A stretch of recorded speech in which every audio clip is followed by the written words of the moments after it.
Under the ABC-7 First Alert. But first, let's talk about what we saw today. We saw a very fair conditions, still above normal for this time of the year, a little bit warmer than what we saw yesterday and the day before as a cold front rolled through earlier at the end of this work week. But let's take a look at NMSU camera right now, where we are looking at a little glimmer of Noche de Luminarias. I hope I said that correctly, but that started at 4:30 up in NMSU, and that's going to expect to go on through the evening hours. If you're planning to go out there, make sure you bring a jacket because it is going to get a lot cooler. Let's take a look at the region right now, where you're looking at 65 in El Paso, 65 in Odessa, 56 out there in Austin, and 54 for Albuquerque. And as you can see right here at the Texas Panhandle, here's our cold front, and this is going to be the one that cools things down.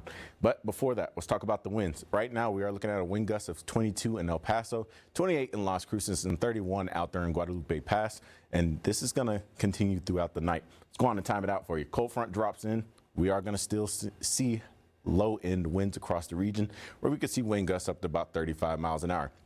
Then Tuesday, this is where things get a little bit more interesting. We're going to get the winds out of the north this time. Earlier at the beginning of this work week, we are going to start off in the west on Monday. But on Tuesday, we're going to get the winds out of the north. This could bring a little bit some wind chills across the region, and we are going to see a lot colder winds behind this. As we go into Wednesday, things calm down. Winds are going to start coming out of the south, but this is going to be our coldest day of the week.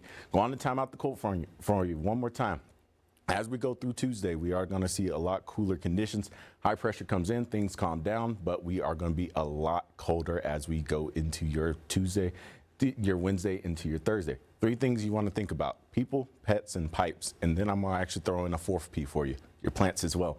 People, make sure you are checking on your neighbors, make sure they are okay and warm as we get into the colder conditions.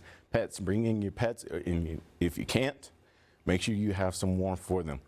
And pipes, cover up your pipes because you do not want any burst pipes, and as well as bring in your sensitive plants. If you're heading out tonight, we are going to be getting into the 50s. And then as we go into the later evening hours, we are going to be going down into the lower 40s. But as we go through the next several days, Roddy Bar Mattress Firm, I'm going to cool down as we go into Monday, into Tuesday, and then as we go into Wednesday. This is going to be our first freeze of the season. Make sure you protect those four Ps: people, pipes, pets, and plants. And as we go into your Wednesday, we're going to start warming back up. Your Thursday, we are going to start slightly warming up. And then as we go into your weekend hours, we're going to be back into the 60s. Stick around. More news, weather, and sports coming up after the break.